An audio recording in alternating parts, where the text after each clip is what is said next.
feel like Kobe in the fourth quarter. This is the Dane Moore NBA podcast. We're brought to you by Prize Picks and coming at you Thursday morning. It's November 7th. The Wolves play the Bulls here in Chicago this weekend, but because it's a back-to-back, and I'm in Chicago right now, and I'll be heading back to Minnesota first thing on Friday morning, we decided we're going to do a pod before the game instead of more of a recap episode after the game.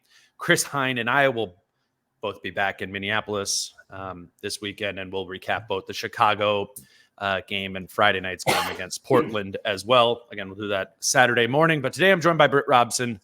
And Britt, you wrote a column on this team finding a new rhythm after last season, or needing to find a new rhythm, or finding a way to find a new rhythm. And the roster's changed, so that's natural that a team would need to do that. But let's start by painting broadly. I have a couple specific questions there. Like, well, what does that mean? Some people are like, what does that mean? Finding a new rhythm. Where don't they have the rhythm? Why does rhythm matter to a new group? We'll walk through that process, and then I have some specific questions from that. Okay, I think a rhythm is another way of saying more than the sum of its parts. If you have a group that is very talented, but their talent has not learned how to coalesce, or their way they are coalescing naturally is not in accordance with the overall philosophy or schemes or systems of what the team is trying to accomplish. Players have a tendency naturally, especially if they're smarter and more experienced, to lean into doing what they do best. And what some of these players do best may be an adjustment, and it may encroach upon what other players on the team do best. Right. And those things have to be accommodated, and those things have to be sorted out. But in that accommodation process, it's not an automatic thing. You don't just click your fingers and say, all right, so if he does this and he does this, then we'll be better. Well, theoretically, yes. But in order to let them do that, or enable them to do that, or give them the inspiration that doing that really is the best thing, is a, if not a trial and error process, it certainly is a ratification process where they need to see how this works in a manner. It isn't that they are going against what is the overall philosophy. It's just that when something works, you're inspired by it and you lean into it more. So, it's just, we have a situation now where the Wolves are 4-3. I can pick 4 teams right off the top of my head in the West that are clearly better than they are right now. And that's being generous, that they are the 5th best team in the West.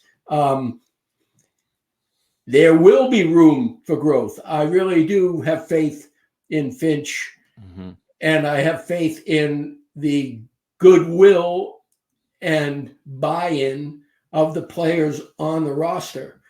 But I also think that one of the ways I guess I would frame it is, what is this season going to be closer to? Is it going to be closer to last year's runaway triumphant campaign? Is it going to be closer to the previous year's fitful 42-40, marred by injury, some sure, but also a really finding a rhythmic season? Yeah. And right now, I would guess somewhere in the middle, but somewhere in the middle, in what I see of this Western Conference, is an uphill climb, and it's something that Timberwolves fans and the players themselves are going to have to reorient themselves to a context that feels like a discouraging context sometimes. It was, I think, a good example of this is, and I played this clip on the last pod Kyle and I did, but in the locker room after the Charlotte game, Mike Conley was asked about playing with that group that has started the second quarters and fourth quarters, which is Conley and Gobert. Yeah. And then the three bench guys who have been studs in like any lineup combination. And that group has a rhythm. That group is greater than the sum of its parts. And that's what kind of clicked in with me when you were saying that. And there's like Mike had like an eagerness to talk about it. He talked about the guys talking about like, oh, what are we going to do when the five of us get out there to, start this first quarter? And that's what's that feeling is missing in the starting lineup. And that's kind of, what's been kind of eating at me a little bit of like, well, you want to have that feeling. That feeling should be in your starting lineup. And to go even a year back before the Rudy Gobert year one, that was the Pat Bev and Jared Vanderbilt year. They kind of found that starting lineup that did have that rhythm, that with Pat Bev and Vanderbilt in there, that group had a really good rhythm, a really good style of play together. That wasn't a super talented team, and that Finch 21-22 team was greater than the sum of its parts and won. What was that, 46 games? 46 and 36. Yep, 46. And so they're searching for some of that and have found it in ways. I mean, what great news that Nikhil, Naz, and Dante have a great rhythm together, right? And really have a great rhythm when two of them are on the floor, whatever two of them, and kind of whoever else is out there too. The starting lineup is a rhythmic, and I don't want to totally spend too long on the starting lineup again because I went on a whole long tangent about that before. I'm just feeling like it kind of gives me the sense like something might change at some point over the course of the season, that might not be the starting five. I don't really know how or why, but I liked what you wrote about kind of like went a layer deeper than that. And you talked about this with me before the Charlotte game when we were just sitting there, during warmups or whatever. And you were like, Dane, I don't think it's a coincidence that Mike Conley and Jaden McDaniels are having struggles this season when the two pieces that the Wolves brought in were Dante DiVincenzo and Julius Randle. And somebody might hear that on one level, it makes sense. Like Dante is a backup point guard and McDaniels is a forward in the same sort of pot as Randle is. But your assertion is that those things are connected. Obviously, you acknowledged Mike's wrist is a little bit hurt. Jaden gets in some of these sort of patterns that it takes him a while to get out of. If we can acknowledge that part, yes, Mike's hurt. Was hurt over the summer some. All the Jaden stuff. What do Dante and Julius being added into the mix do specifically, do you think, to Conley and McDaniels' rhythm on the basketball court? Well, they changed the priority in many respects. The way Julius Randle is playing, it would be silly not to give him the ball on a regular basis, right, and have him do whatever he wants to do with it. Because he's killing. Because he is kicking the ball out to the right people, because his turnaround short game is good, because his shot selection from deep, while a little bit on the wane, is really been smart.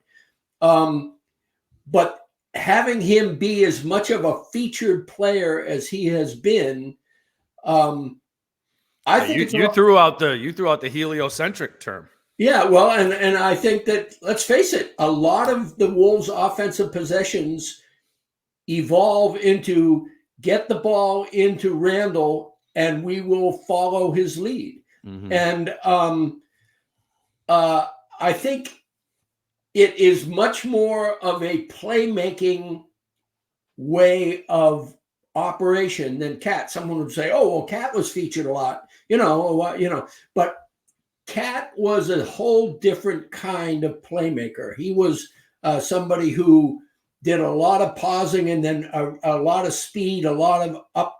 It was. I feel like Cat was like an very positive adjunct to the offense, but I would not say that. You wouldn't say the Wolves are playing out of Cat, very often on this team. Oh, it'd be like hyper specific, like, okay, here's a matchup in a post, or they would just randomly hit the like pick and pop button like 4 times in a row. But even that didn't feel all that. It was whenever they did it, you were kind of right. like, let's do it more. You know, it Right. wasn't over and over again. And with Randle, it does seem the possessions that are going through him do seem to be the plan, that the possessions are in fact going through him, which seems kind of anti-Finch to me. Yeah, well, and again, I think that I regarded when Randle was acquired in this trade, I honestly thought the best thing to do, and I still believe this, but I mean, let's no point in tilting at windmills now, is the idea that Nas would be a better starter next to Rudy Gobert. They proved it last season together, and that Randle would be a great ISO or fulcrum scorer off the bench, punishing second units and enabling second unit players to get better looks. Randle's like late playing career Al Jefferson. And Randle is playing for a new contract. He's got a player option for $31 million next year. Is significantly better than late career Al Jefferson too. Yeah, and he wants more. He, his numbers and his status in some respects make $31 million somewhat of a bargain in the current market. Yep. And yet he wants an extension like everybody else. Well, one of the reasons the Cat trade was made was to have roster flexibility down the road, which is a long way. I'm not going to get chapter and verse into this. The point being that Randle has to make compromises in terms of the reality of the situation. And Chris Finch does too, to keep him vital on this team. If you're going to shuttle him off, you're going to cut off your nose to spite your face. And so what you need to do is reward. The guy's been nothing but a great teammate, a good locker room guy. He is occasionally passing too much. He is really doing everything in his power to be a vital contributor to this team. And Finch is rewarding that by feeding into that. And so then is Jaden, if your theory is correct that a compromise needs to come, given Randle's style of play, although it's going well. Yeah. Has Jaden become the compromise? Like the compromises would be like switching the style of play, which is maybe a way that Finch has compromised some. But that's what your assertion is, right? Is that some sort of external outside of Randle compromise has to happen so as to account for his presence. And I get all that. And I kind of like on the surface get the idea of why it would be Jaden. But part of me just goes, Jaden's just not making shots. And maybe the compromise is that Jaden is not going to be able to take the leap in the offense and get the more usage in the offense that Finch that he anticipated when he did his big sit down with you. But right. Finch also did that big sit down with you and said, I'm baking in a leap for Jaden McDaniels this season prior to adding Julius Randle to the team. The entire interview was done prior to the Cat trade. And if you didn't even have to read between the lines, it was there in the lines. It looked to me like Tim Conley and Chris Finch got together over the summer and they said, all right, we've got two timelines here. I don't see any reason why we can't foster the second timeline and retain the first timeline, not lose much in the current timeline and speed the development of the second timeline. That's where the Jaden as a more featured player in the offense is coming from. That's where Nas as a small forward beside the two bigs was coming from. Good one. Yep. Those two guys are within the bedrock of the 2028 Timberwolves. Mm-hmm. And what happened is that Tim Conley saw a way to make a trade that unloaded Cat and his $50 to $60 million over the next 3 or 4 years for some components that also make this team very competitive this season and next season, because Randle is good, because Donte DiVincenzo, as we've seen, has been a revelation. He's almost worth the trade on his own in terms of the ability to and not only have a competent backup for Mike Conley, but deliver the type of spark off the bench that Nas delivered last year, and have it be a 1-2 punch when those two guys come off the bench. I mean, that is one of the reasons why, it's the best story of the Timberwolves season thus far, as you just got through acknowledging, we all know that the three players, Nas, and DDV, are the people right now who get it better than anybody, and are being relied on. Finch is working his way through the politics of it, and also working his way through what the best case scenario is upside. That to me is the interesting thing, is what is the best case scenario upside? Because Julius Randle, as good as he's been, net rating wise, the defense is still not a very good defensive team with him on the floor. For whatever reason. And that passes the eye test too. Yeah. For whatever reason, the Timberwolves were 5th in blocks last season and 6th in steals, okay? Right now, they're 20th in blocks and 28th in steals. They are not a disruptive defense. Yeah. No, that's well put. I want to talk about the Conley part of so there's the McDaniels Randle part of that we hit, and then the Conley DiVincenzo one is another, I guess, similar but different sort of thing, and has different layers to it. Let me grab our first break here a little bit early first, and then we can hop into the Conley versus DiVincenzo thing, because I think that if there were to be a change at some point, it might include DiVincenzo.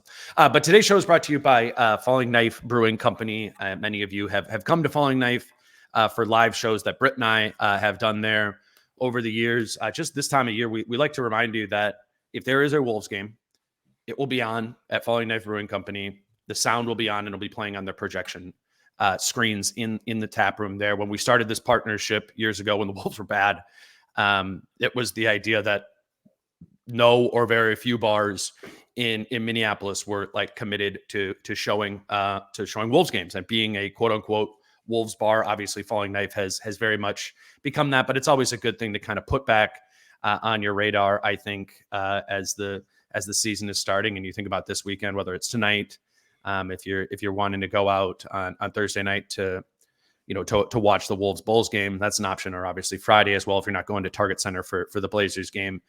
Falling Knife, if you haven't been to a show before, or if you do just want to check it out, it's in Northeast Minneapolis. Britt and I very much vouch for both the beer there and the people who work there and run it. They've been supportive of us and kind of become some good friends along the way. So that's Falling Knife Brewing Company in Northeast Minneapolis. Additionally, we are brought to you by Prize Picks, and because there is a game tonight, I could kind of look up some of the numbers that are associated with the Wolves Bulls game this evening. And one that stood out to me right away when I was looking at it is Anthony Edwards, more or less than 3.5 made threes. He's made 36 threes on the season thus far in 7 games. That's 5.1 makes per game. He's had 4 or more threes in 6 of the 7 games this season. The only game he didn't was that cruddy San Antonio game, and he still made 3 in that game. So I like right now the money, and there's just kind of a basketball thing. If people think that the Ant shooting threes thing is a blip, I'm not sure that's is exactly going to be the case this season. So I like Ant to have more than 3.5 made threes. And then just Donte DiVincenzo, this one stood out to me as well. More or less than 6.5 rebounds plus assists. I would think DiVincenzo would get more than that tonight against the Bulls as well. So this is fun to do. I mean, we don't often talk about them with the Wolves or basketball specific, because we don't often do shows right before games. But it's a fun thing to do if you want a little bit extra attached to the game, or just something fun to do. And if you're new to Prize Picks, you can download the Prize Picks app, enter promo code Dane when you sign up, and you will be given a $50 sign up bonus when you play your first $5 lineup. All right, Britt, let's I get the Randle, the Randle point and the impact on McDaniels I see in Jaden isn't making shots, but also he is not given the latitude in the offense that was maybe anticipated that he would have 6 weeks ago prior to the acquisition of Julius Randle. The Mike Conley part is a little bit different than that, because if we would have said 6 weeks ago, we would have been sitting here being like, we are thirsty for a backup point guard, and it would not be disruptive. It would, in fact, be rhythmic to add a good point guard behind Mike Conley so as to not overtax him, so Mike can play his game and be in his rhythm, for all 82 games during the regular season. So again, I go to that one and I go, all right, is this again just Mike needs to make some more shots? Sure. But man, he just doesn't have to do as much anymore, given that Julius Randle is a factor in this too. It's not just Dante DiVincenzo. It's actually, you could maybe argue, maybe the way we should label this is that the addition of Julius Randle might be connected to the struggles of both Jaden McDaniels and that would be the case I would make. Okay. All right. So give me the Conley element of that. Well, what is Mike Conley revered for over the last season and a half before this season for what he does for the Timberwolves? He regulates the mood and the flow of the game. Mm-hmm. He gets players who aren't otherwise involved in the game, specifically Gobert, really, really good looks. And he is dynamite from outside on his shot. There isn't a part of that Dante DiVincenzo hasn't done this season, including the Gobert stuff.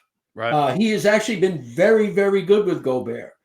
Good point. So add in who is regulating the temperature of the flow of this offense the most this season.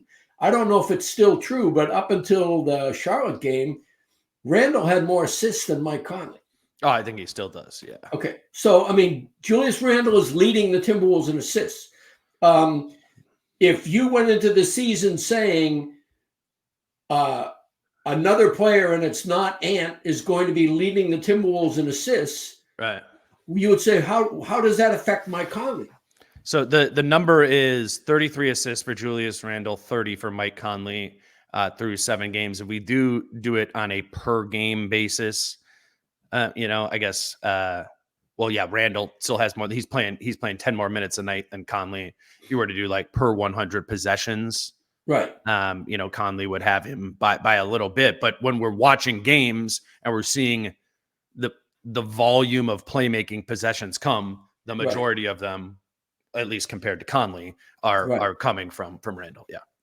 And so it is this situation where everybody's had to accommodate the fact that Anthony Edwards is a superstar, face of the franchise, and essentially green-lit decision maker, as much as Finch may want to push back. And they do have fun pretending there's a real push back and forth between those guys. Yeah. At the end of the day, Ant can be criticized, but Ant cannot be penalized for anything he does on this team because, it's idiocy to not have Anthony Edwards at his full self, and he gets to decide what his full self is more than anybody in the franchise. That's the way superstars work in the NBA. Mm-hmm. Now, fortunately, Ant is not that bullheaded. He's got some things he is bullheaded about, and but he is also still coachable. And I'm not arguing that Ant is a malign influence on this team because he's somehow selfish. What I am saying, though, is he takes up a lot of airspace in the offense, and that was understood going in. Then you have Randle down low, and you have Rudy always thirsty to get something. And as a matter of fact, if anybody has received a noticeable uptick in attention in the half-court offense, I would argue it's Rudy Gobert, who's getting far more touches than I remember him getting last year. And some of that is obviously Randle's gravity and some of the other things that are happening. But it is interesting to me, there is not a lot left for the kind of cool, poised deliberation in the way Conley runs an offense. There's not a lot left for that to be a commanding position in terms of who is responsible for this team's offense. Yeah, well, what's interesting too is that if you allow Mike to get that rhythm through playing that, whatever we want to call it, playing that more deliberate style of play, then what you get is, remember how well Mike was shooting at the beginning of last season? Like, I think he was like over 50% from three, the first 20, and he was nails almost the whole season anyway. It was, you know, I'm just thinking about that. Like, from the you jump, can get special 3-point shooting from Mike if you kind of give him a little bit of yarn to work with. Exactly. But the way in which Mike gets that yarn is through the deliberate style of offense, which in turn slows down the offense, which slows down the pace of this team, which is another intention that they have. Like, basically every intention, if we just were to go through the things that Finch has said, that's a point of emphasis there. None of them are Mike Conley things. Like, and I don't think Mike Conley was, when they really said, like, how do we want to change this season? The kind of assumption the whole way along is, oh, Mike will just fit into whatever way we need to fit in. You know what I'm saying? Right. And there was, I'm not saying that was some sort of oversight, but whatever, like, maybe if he was healthier, maybe if he was hitting 40% of his threes right now, we wouldn't be doing it. We wouldn't be doing this. But it's just interesting to see that, you know, Mike probably needs some sort of guidance or some sort of, you know, you got to give him his little pellets here and there too, so as to get the best version of him. Yet it's also seeming like, do we need to? You know, I get that too, because it's like, well, you could just go to Dante more. We could just shrink this Conley shift a little bit. And that's what they've been doing, right? Conley's playing 23 minutes a night. Right. So it's kind of like an immediacy thing versus a ceiling thing in time, or once you're clicking and hopefully you're in the playoffs. Hopefully all 8 of these guys have found, we understand, or Finch understands what they need to be rhythmic within this team. But the Conley part, I don't want to say it's been overlooked, but if it has been overlooked, I get why it has been overlooked. Does that make sense? Yeah. The one caveat I would bring into that is we haven't yet seen the Wolves get really pressured by a great defense. And DDV's handle versus Conley's handle is a real factor there. Sure. I think Nikhil too. Yeah. Yeah. I think that if you're going to be talking about taking care of the basketball under high pressure situations, and Finch loves to have multiple ball handlers in the game at the end of the game, which is one of the reasons why Conley and DDV and for that matter, all compete for end of game minutes, and all in some respects, you know, deserve to be out there. But again, there's only 5 players on the court. You're going to take Gobert off. You're going to take, you know, Randle, ironically, might be the logical guy to lose from that. And again, you get into that whole dynamic we are talking about, you know, the Randle Finch pact, the mutual admiration, you know, the whole idea of we want to win games and we want to boost player value. Those two things somewhat come into conflict and will come into conflict on a fairly regular basis this season when it comes to and the Wolves. And so it's an interesting dance. I have been impressed by the good faith demonstrated on both sides of that equation. Sure. I think the Wolves are doing right by Julius Randle. I think Julius Randle is doing right by the Timberwolves. I am wondering how long that can continue to be a mutually advantageous thing as this team really starts to make some important decisions about who and what they want to be. Yeah, I get that from the next 75 games of the season standpoint. I get, though, before game 2, like, what was the word, right? We're going to fit in around you, Julius, right. You know, that was because he needed to get reassured to play his game so they could figure it out. And that was in reaction to how rough and how just kind of awkward the Lakers game felt. Right. So, I think what we're getting at is, you know, you've now as a group tried to fit around Randle. Can you recalibrate that more towards a more neutral position that benefits guys like Mike Conley and Jaden McDaniels, knowing that, yeah, probably the priority was getting Julius Randle. I mean, Julius Randle, I think, is always going to be the priority over Mike Conley and Jaden McDaniels. He's just higher in the pecking order, but especially so when he was trying to acclimate to the group now. The question I have is, can Randle have that awareness that maybe in time, and I would understand if it wasn't tonight or like in the next week or so, but the best thing for the team, as well as I'm playing, might be a little bit less of me situationally, so as to get some other guys, just finding more of a balance there.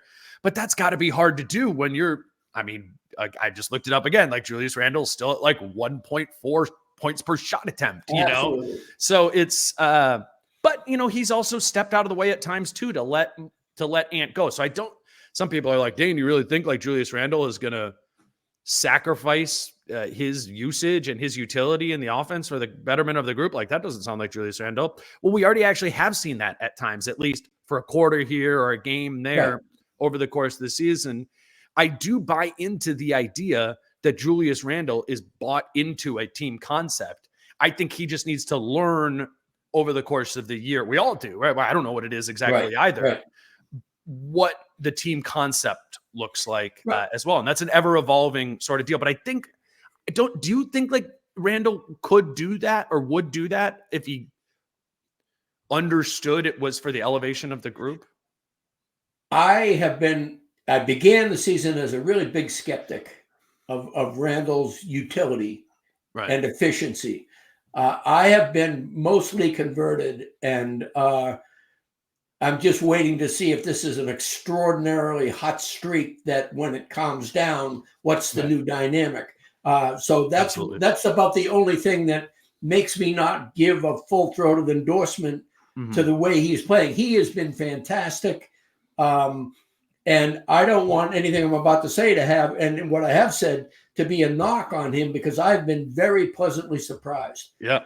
But I would argue, if Julius Randle is going to become invaluable, which is really what needs to happen, if he is going to be an integral long-term as well as short-term cog in this team, we need to see really good defense on bigs. Yeah. And that will solve a lot of, you'll be able to accept some of the heliocentricity of Randle at the other end of the court. If this team,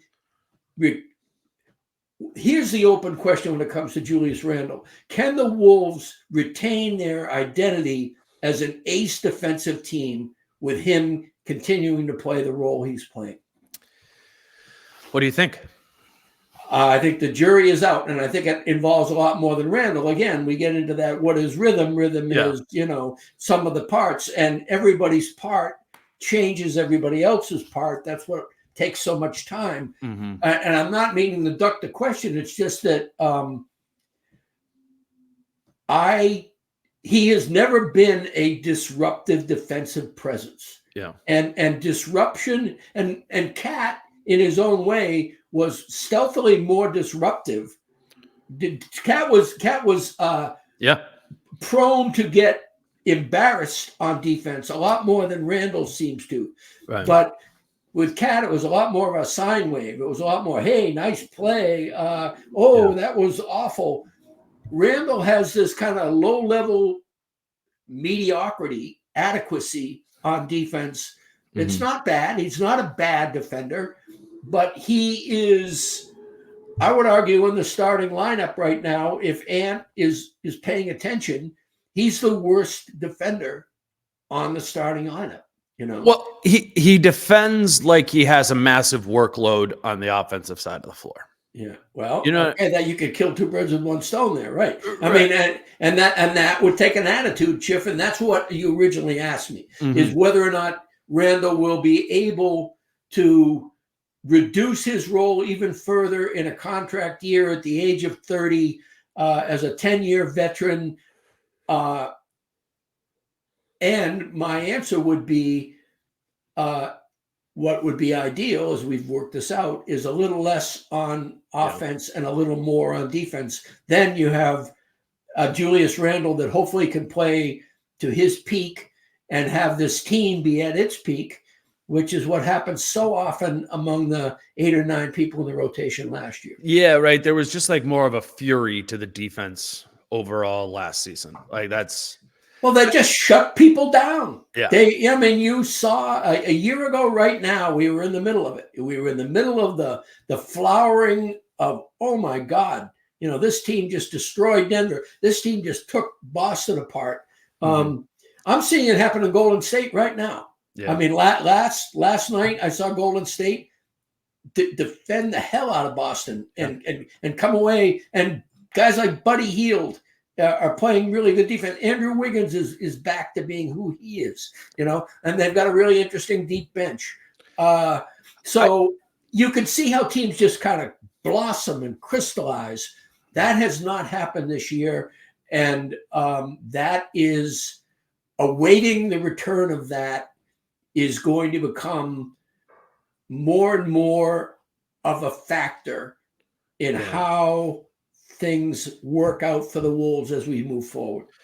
I think like last year, what people would say is like an emblem of the Wolves defense would be like that Nikhil and Jaden possession in the playoffs where they just swarm Jamal Murray right when he crosses half court. Yeah. But that wasn't every possession. Right? That was just like that was a highlight. That was a defensive highlight from 2 players who are very consistent defensive players on the team. What those guys did, and what I think was the emblem of the defense a season ago, was this fly around mentality of the 4 players on the floor surrounding Rudy or Cat in the drop, at the rim, right? Yep. And how that, what maybe we could picture with that is just the tenacity of closeouts. They would always be flying to close out to a player.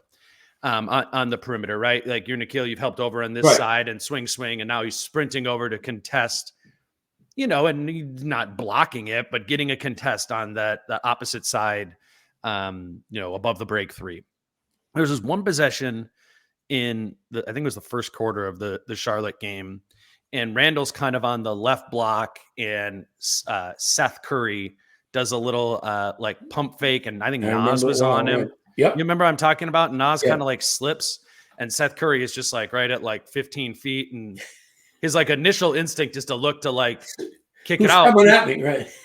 And then Randall is just sitting there on the block, and he just kind of goes, "Well, that's a mid-range shot. You can just like kind of take it. I'm not gonna put forth this effort to fly to contest that." And it's Seth Curry, like. Why not? What's he going to do there? If you go jump to contest that, is he really going to like get through you and go finish at the rim? And it's just like, it's this decision that isn't that much about the result, because the result difference there is on a one possession is probably a little bit nominal. Right. But that last season's team had the identity that they wouldn't just kind of sit there and let him take that mid-range shot. Absolutely. They would get into that. And Randall wasn't here last season. And so he would go in his head. He goes, that extra marginal effort to go there, maybe it's going to cost me on the other side of the floor. It's a mid-range shot anyways, whatever. But there's just a couple little things like that, like not sitting down on defense, not getting into the ball, not being consistently physical, not consistently trying to take on bigs in that sort of way. And that is, again, something that is extremely normal for a heliocentric offensive player to do. Yes. But Karl Anthony Towns last season was not a heliocentric offensive player. He wasn't even a very high usage offensive player on the Wolves, and instead repurposed some of his energy, it seemed, to the defensive side of the ball. Now, that didn't always connect with the mental part of it and all that. But Cat, even to be performative for Finch, would have closed out on that Seth Curry shot. You know what I'm saying? Yeah, I actually think everything you just said for the last 4 or 5 minutes was dead on especially in terms of what made this team special, it isn't. And when we come back to, we're talking about rhythm. What is rhythm? It's making the team more than the sum of its parts. Yeah. The way to do that is to do things in a manner that is extraordinary by NBA standards. Mm-hmm. And what we are seeing right now, I will signal out Jaden McDaniels as somebody who is not doing the type of extra things on defense that I saw from him, even last year, where I thought he was kind of overrated. But I actually think that, Jaden's best defensive season by a country mile thus far was 2 years ago, in my opinion. But what I'm seeing from him this year is a little bit almost a different approach to defense, in that he used to be right alongside somebody. Now he's a little bit more on the chase, like he wants to block something from behind or something. I mean, I don't understand. There doesn't seem to be the doggedness, and it may be worrying about fouls. He has gotten, I don't want to be that guy, but he's gotten a bad whistle yet again. In terms of, he gets some weird fouls. Some of them are his fault, but some of them are not. And given how much he fouls, those are unfair fouls, for lack of a better word, are really costly. And they may get into his head. They may get into the head of the organization in terms of saying, hey, you've got to, everybody says, watch your hands, but also he's got to watch his feet. So many times you see him chase hard and having somebody stop on him and have him running over people, or people have learned to try to use his aggressiveness against him, even though he is one of those players that is great at being patient. There are still situations where he's not getting beat early, but needs to hustle to compete early. And that is where they get him. Go ahead. Did you rewatch any of the Charlotte game? Yeah. I thought so. Jaden shot terribly in that game. Missed his first 7 shots, right? Yeah. And that kind of colored our picture of the Jaden game, as you're kind of like walking out. Yeah, he did a good job on ball and others. He did I just do want to say that I think what you are saying about Jaden defensively is very representative of the first 6 games. Mm-hmm.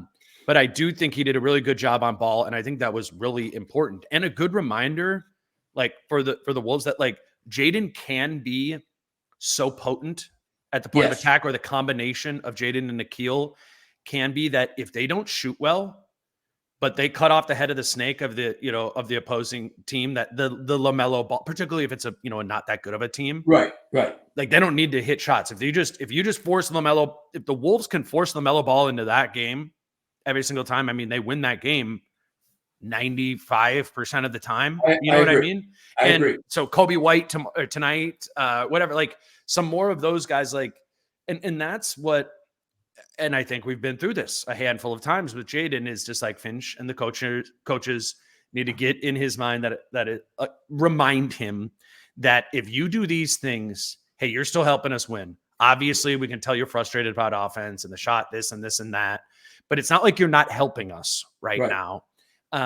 So long as you play defense on the guy at the point of attack, whoever that might be, the way he did against LaMelo Ball. Because Finch said before the Charlotte game, he was upset about Jaden's defense and his point of attack defense, which we know, as Finch does, he doesn't call a player out in the media unless he's addressed them first. So when I heard him saying that and eagerly answering yours or John's question or whatever, saying Jaden's been bad defensively this season, I knew what that meant. Is him and Jaden had a conversation at practice the other day where he was challenged to do that. And Jaden, as bad as quote unquote bad as that Charlotte game was, when you look at the box score, I do think Jaden accepted that challenge. And if we get good Jaden here for the next 2 or 3 weeks, I don't think many people will point to the Charlotte game as the turning point, but the Charlotte game might in fact be the turning point because the defensive part was really there for the first time. And I will say that if you get prime Jaden McDaniels on defense, fifth option on offense, just as you said, heliocentric Randle needs to, whether he consciously or not, rest on defense, as Ant occasionally does. Right. That Jaden McDaniels gets to rest on offense if he's doing what he does on defense. Right. And that's not a terrible thing.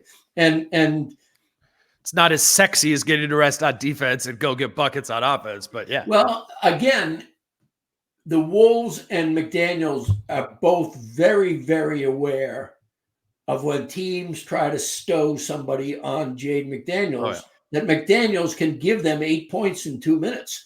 True. And that is a key thing that no one is forgetting within that organization, I think.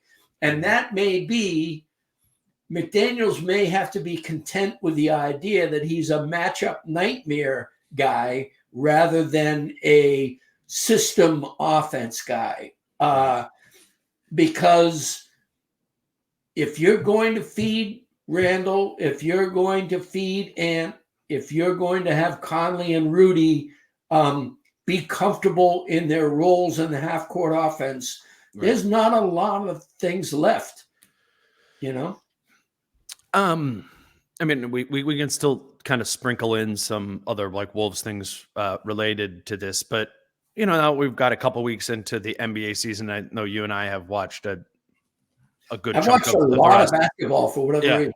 You've been, I'm talking to you. You're like, hey, you watched this last night? I'm like, no. Do you watch this last night? I'm like, no.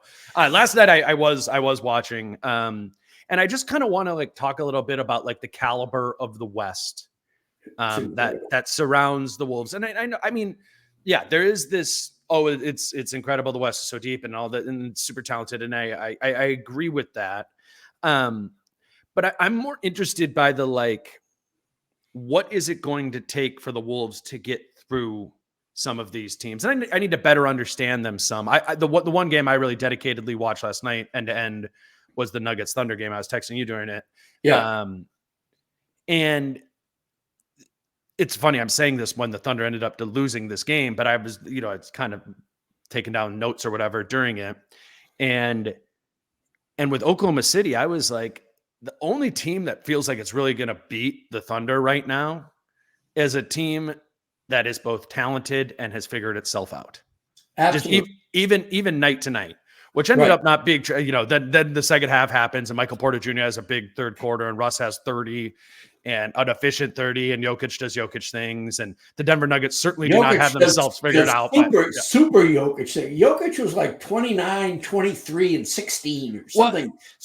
Just insane stats. It was more than that. I like, because I remember it coming up in the fourth quarter. Yeah, it's great. I mean, it's insane because what happens when the other guys are like out of the game, if there's like Murray or Gordon are out or whatever, Porter Jr.'s out, Jokic becomes both the passer and the scorer.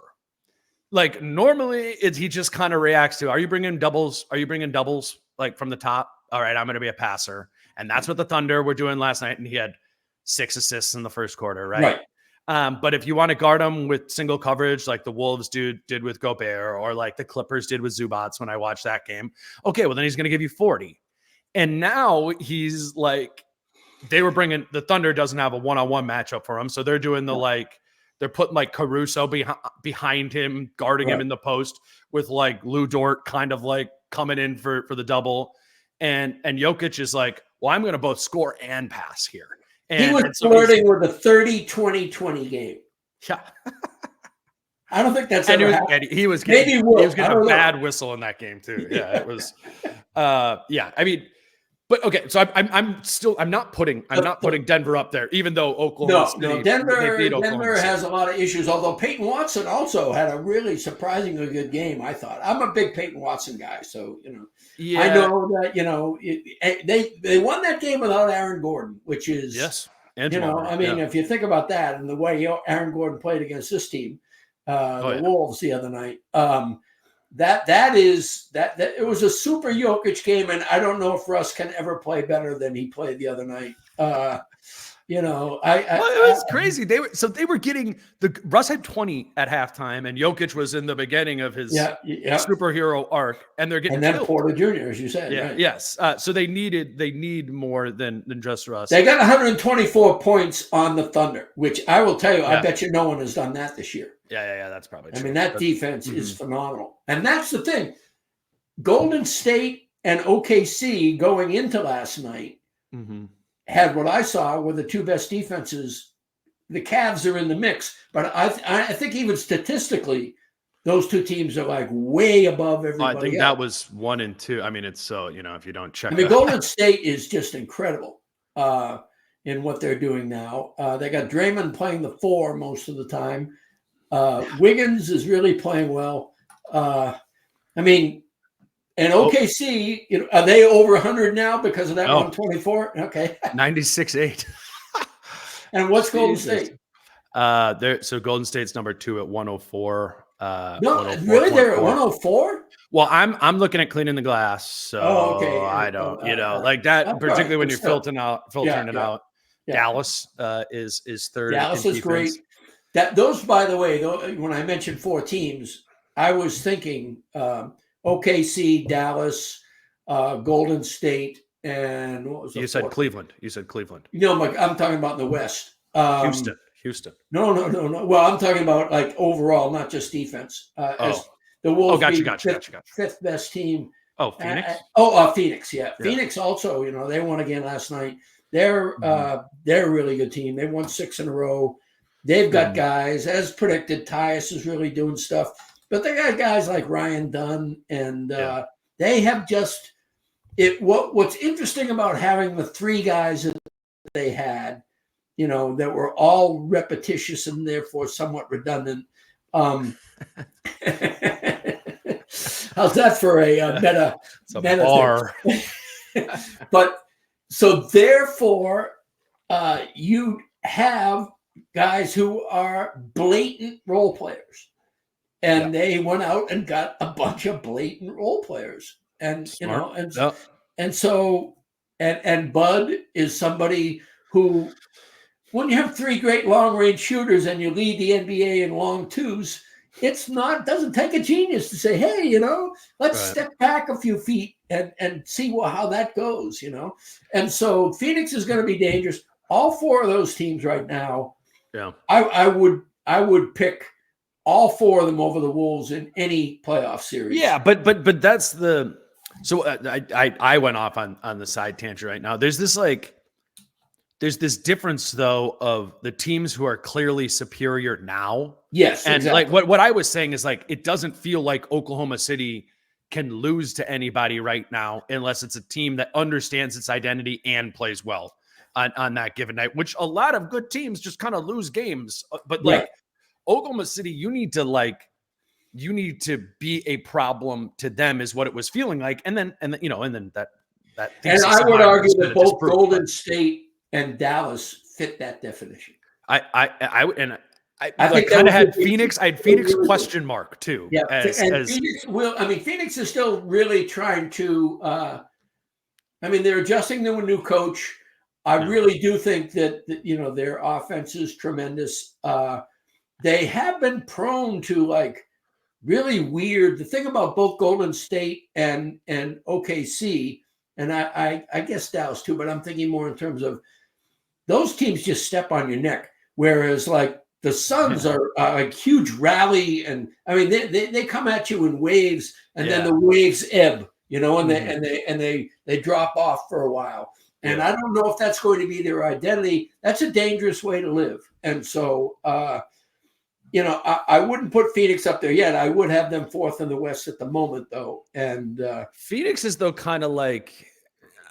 I got a lot of friends with like toddlers now, and I'd see him every like few months or whatever. And I'm like, whoa, that kid's got a lot of hair. It's taller now.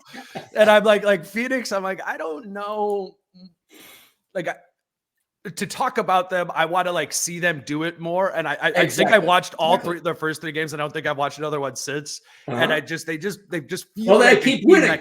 Yeah. They do keep winning. But I don't want to, I don't want to say something of like that I really recognized in the second game of the season because these teams right now we age so much game to game. Very true with some of these teams, but yeah, it's I don't, and I guess the reason I keep him reframing of the right now part of it is I am for Denver, for Minnesota, for Memphis, when particularly those 3 teams, when they click into finding their rhythm, I guess, to take this full circle, right, or right. an understanding of the best way for them to play and are able to do that, 8 out of every 10 games. Then I think they are in reach of these Oklahoma City. I would put Oklahoma City at the top here, Yep. but of those teams. And last night was a perfect example of that.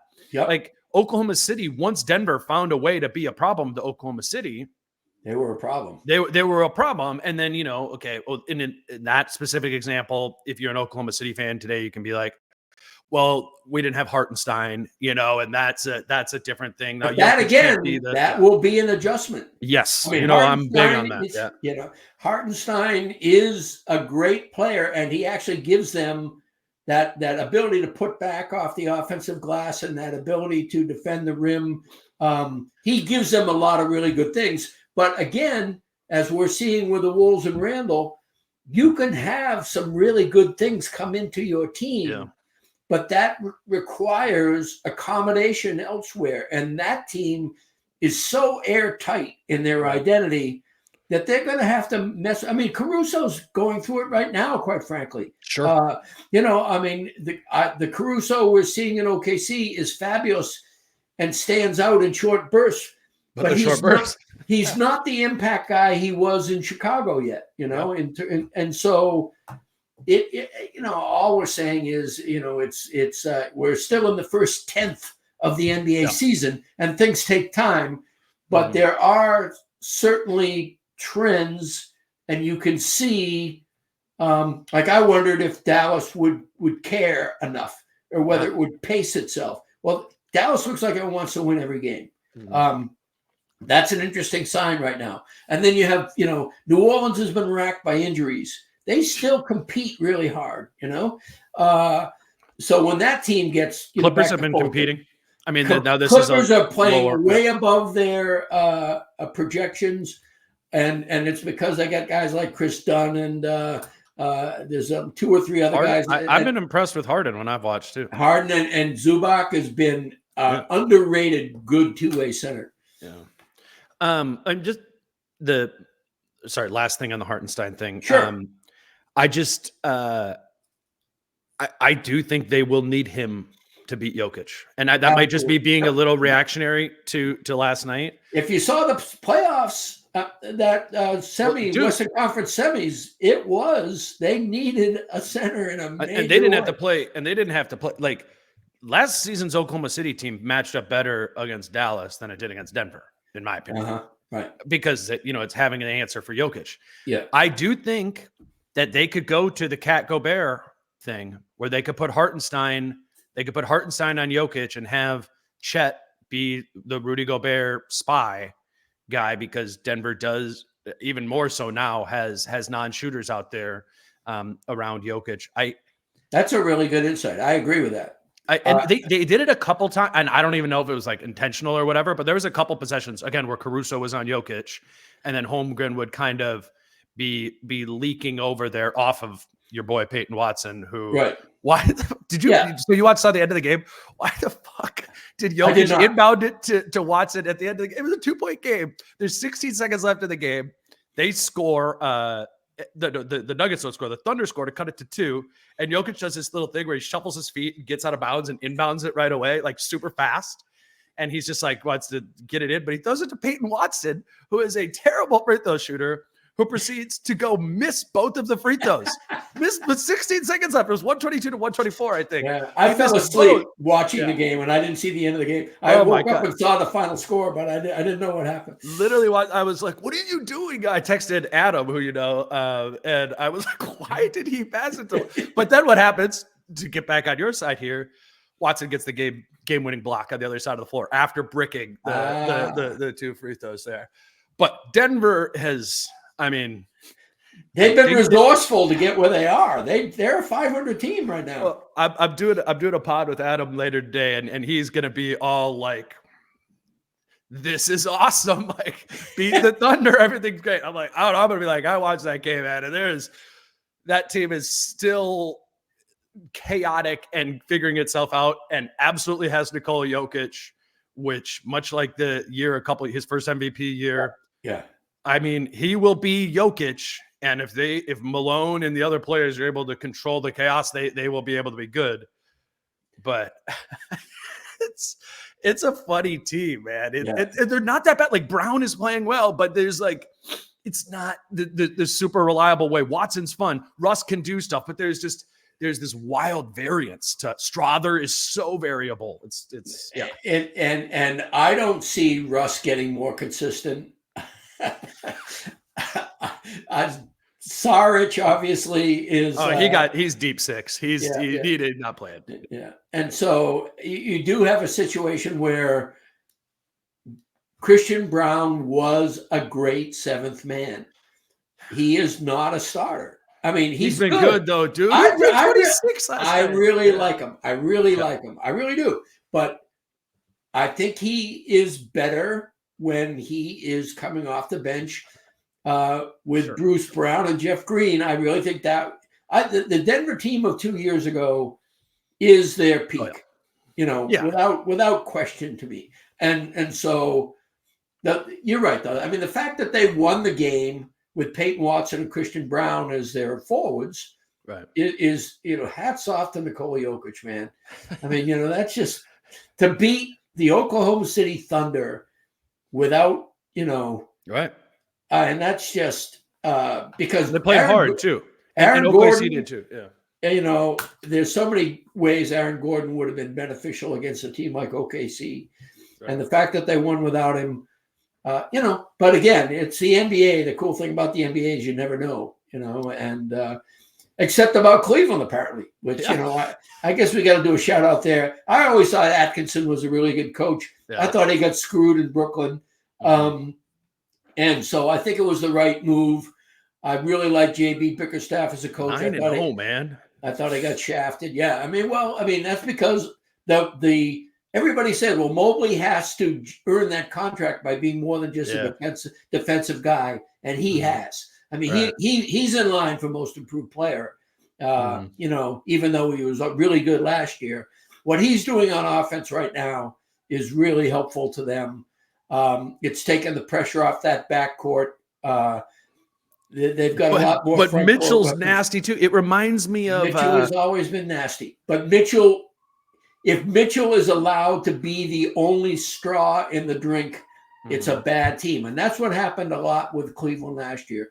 Is it was too dependent on Donovan Mitchell, in my opinion. Yeah, no, that's true. Well, that actually works good with what I was gonna say. Is like what Donovan Mitchell reminds me of this year is like once we really got sick of James Harden, and we're just like, we don't like him, but he was still like super good. We just didn't like him, Right. It's like, and I don't really know what the reason is that people don't like Donovan Mitchell. I don't know. Maybe that's but it kind of seems like that where it's like, it's not really my cup of tea.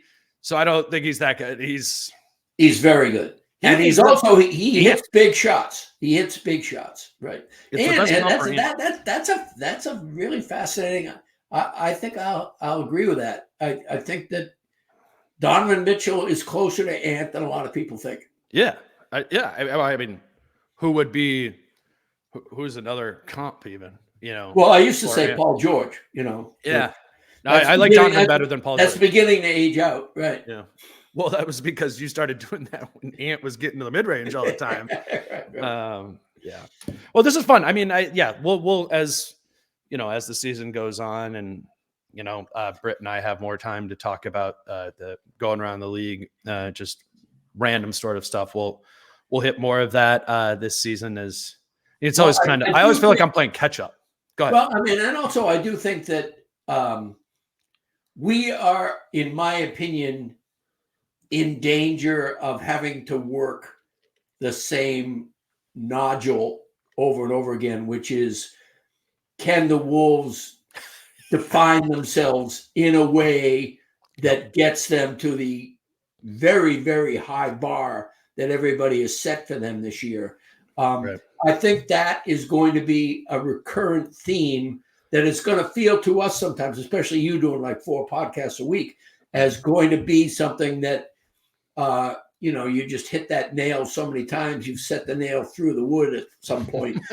But at the same time, it remains, in my opinion, it remains relevant, and it's going to be the ongoing theme of this year until the right now. What makes it so fascinating and mysterious is there really is no positive or negative answer on that right now. Yeah. There really is the possibility that they will find it and ascend to a really big height. And there's also the possibility that this is like 2 years ago, and you keep waiting for it, and they're a little above 500, but that's the level, you know. Well, yeah, you drew that comparison, you know, is this season or thus far is feeling more like 2022, 2023 versus 2023, 2024. And I agree. But the 2022-23 season was the 2022-23 season because Carl missed, you know, the whole second half of the year. I would always push back that Carl and Rudy still were fairly dysfunctional on the court together. I agree with that, but there would have been 40 more games for them to undysfunction, right? Which is Finch's theory of it took, know. you know, we needed 60, 80 games, which whatever. Is precisely why, and we I know you don't want to extend this further, and I got to go soon anyway, but that's why this whole tumult over only 8 people in the rotation and Finch getting blitzed for not extending his bench. He needs to find stuff out. And the stuff that he needs to find out involves the interrelationship of these 8 players. 100%. So I am giving him a pass on the idea that, no, you're not playing Dillingham, you're not playing Minot. Yes, that's true. Because right now there are bigger priorities. Minot will be a priority, and Dillingham especially will be a priority somewhere down the line. But right now, you know, if you're bitching about no Minot and Dillingham minutes, and you're bitching about the fact that the Wolves are a 500 team, the way to keep the Wolves a 500 team is to play more Dillingham and Minot. I can tell you that right now. But Britt, did you know that Joe Ingles is playing 4 minutes a night and sucks? You know, right. Well, and again, that's what everyone's saying. That's the punching bag. And again, it comes and he down isn't to anymore now. Talk about somebody getting displaced. I mean, Julius Randle has rendered Joe Ingles minutes as well as DiVincenzo. I mean, anyway, we could get into it, and we probably will at a future time. But I just wanted to throw in that we'll have some NBA talk maybe down the road as we do these things, because there will become times when because we don't want to talk about in a week the displacement the whole idea of Julius have Randle. they found their rhythm, and people will begin to say, well, okay, we get it. Yeah, it's. I mean, the way I always think about it is it feels really relevant to do when it's the first. It's the day after a game, right? Yeah, you know, right. But then when you're like, I did that yesterday with that. Yeah, exactly. Especially for you, right? Right. No, but it's fun, and it was a different perspective. And I will say, which we talked about off the top of that, the Conley and McDaniels struggles and the direct connection to Donte DiVincenzo and Julius Randle additions. You were head on. I mean, you kind of said that to me before the game, and I'm like, all right, that's a little too simplistic, and actually it's not. I like that wrinkle of it, and I think there's a truth to that, if, like everything in basketball, not a direct corollary. Right. You know? I told it to Jim Pete and Grady after shoot around earlier the day, and I could tell they were processing. They didn't want to agree. I had to process too. Do you agree or disagree with me? And for all I know, you know, I mean, you never know. You think, this is what I believe. But if 4 people who are really smart people said, no, I disagree, and we got into it, I could be convinced otherwise. But I think my tweak is removing the DiVincenzo part of it. I have written down as one of the topics that we talked about today in the outline. Conley and McDaniels struggles connected to DiVincenzo and Randle additions. What I'm going to do is draw a line through the DiVincenzo part and the Randle, because I think in talking through it, wouldn't you say it is more the addition of Randle and Randle being good, you know, because DiVincenzo is so flexible. I mean, the thing he is a reworkable piece, and Randle, you know, if you've got a 5x8 square you need to fill, Julius Randle is 5x8. There you go, full circle. All right, let's quit on that brilliant analogy. Thank you. All right, I remember when I get resurrected around here. You can, do check out this piece at MidPost. I mean, Britt's been writing forever, and is my favorite person to read. But, we're here on YouTube, and we got Gen Z who maybe, has not read Britt Robson before. And you know what? It doesn't kill you. It doesn't kill you to read. And frankly, I would suggest it over listening to this podcast sometimes. So this is the MinPost website. If you are looking, if you are watching this on YouTube, you can go there, just go to the sports section, find Wolves, click there. You'll find all Britt stuff there. Always at least a column a week. And we're talking about it on here, but it's a podcast get kind of lost in the ether, and words on paper are a little bit more forever. So I would obviously, like I do with Chris and John and Jason and everybody, recommend reading all these guys too. I thought this was a good one and an interesting one, and one that we will point back at and be like, Britt, you were right. Or be like, Britt, you were a little overreactive. You were a little over, you know what I mean? Like that's right. Exactly. That's how it goes. So check that out at MinPost. Follow Britt on Twitter at Britt Robson.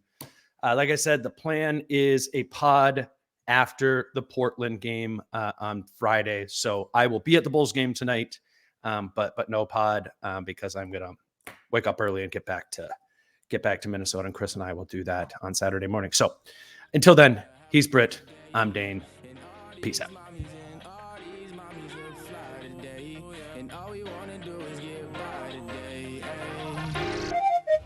How I'm feeling, man, I hope it never stop, yeah. Green and hot so you can find me in the crowd, yeah.